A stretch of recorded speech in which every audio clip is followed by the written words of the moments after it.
Hi, I'm Fox San Antonio's Jessica Headley. And I'm Ryan Wolf. Our greatest responsibility is to serve our Treasure Valley communities, the El Paso, Las Cruces communities, Eastern Iowa communities, Mid-Michigan communities. We are extremely proud of the quality, balanced journalism that CBS 4 News produces. But We are concerned about troubling trend of irresponsible, one-sided news stories plaguing our country. plaguing our country. The sharing of biased and false news has become all too common on social media. More alarming, some media outlets publish these same fake stories without checking facts first. The sharing of biased and false news has become all too common on social media. More alarming, some media outlets publish these same fake stories true without checking facts first.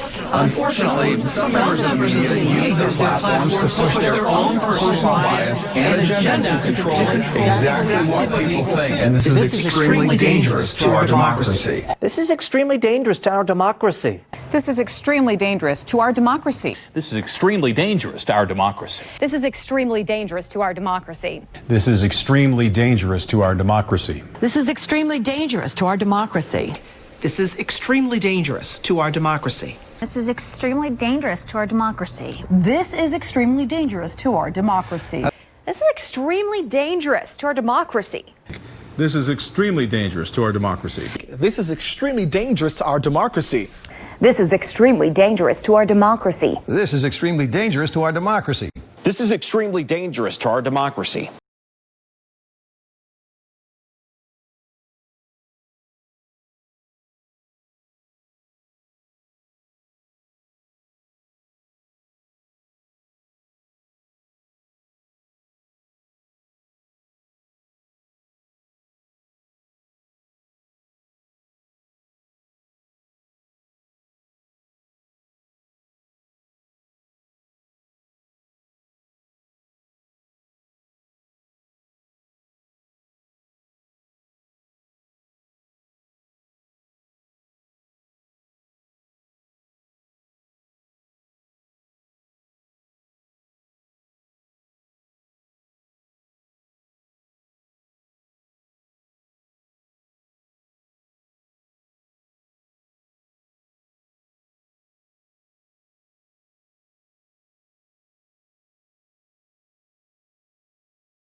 Will take down lives. I think this is just a pretty simple yes or no. Congresswoman. You announced recently that the official policy of Facebook now allows politicians to pay to spread disinformation in 2020 elections and in the future. So I just want to know how far I can push this in the next year. Under your policy, using census data as well, could I pay to target predominantly black zip codes and advertise them the incorrect election date?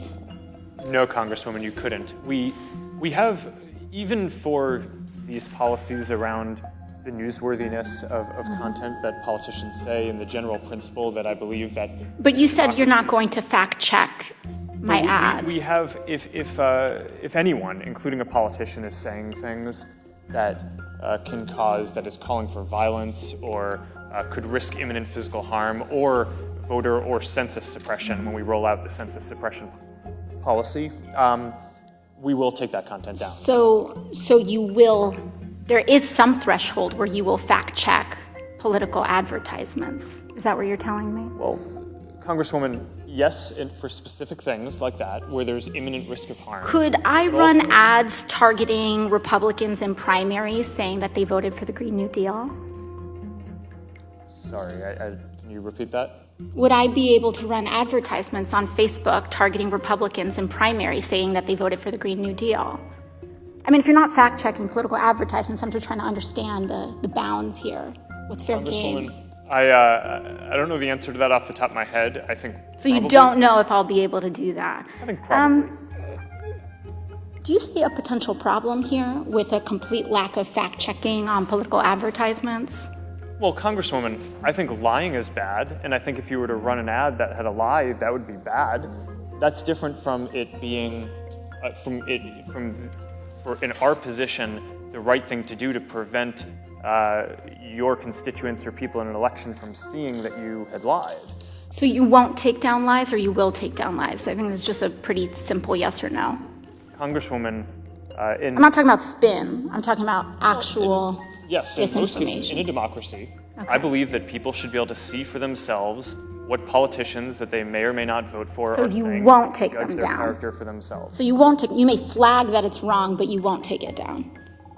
Congresswoman, it depends on the context that it shows up. Organic post, ads, right. the treatment is a little One more question. In your ongoing dinner parties with far-right figures, some of who advance the conspiracy theory that white supremacy is a hoax, did you discuss so-called social media bias against conservatives, and do you believe there is a bias?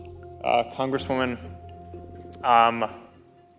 so I don't remember everything that was in the question. That's all right. I'll move on. Can you explain why you've named the Daily Caller, a publication well-documented with ties to white supremacists, as an official fact-checker for Facebook? Congresswoman, sure. We actually don't appoint the independent fact-checkers. They go through an independent organization called the Independent Fact-Checking Network that has a rigorous standard for who they allow to serve as a fact-checker. So you would say that white supremacist-tied publications meet a rigorous standard for fact-checking? Thank you. Congresswoman, I would say that we're not the one assessing that standard. The International Fact-Checking Network is the one who is setting that standard.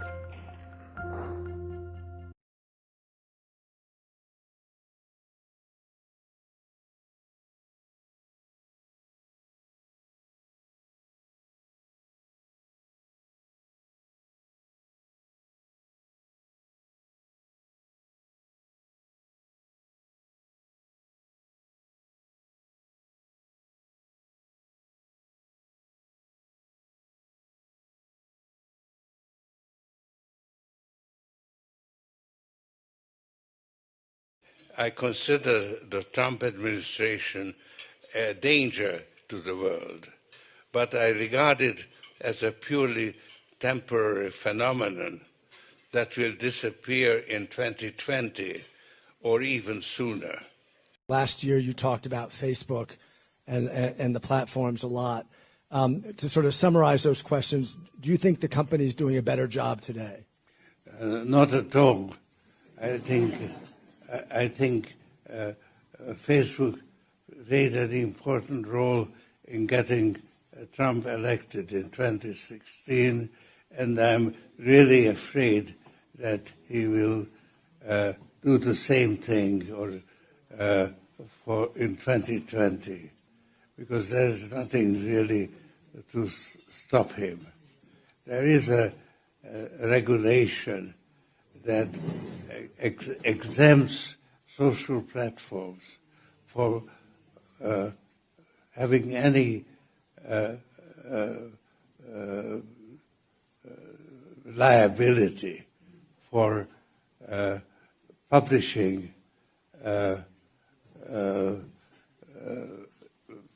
deliberate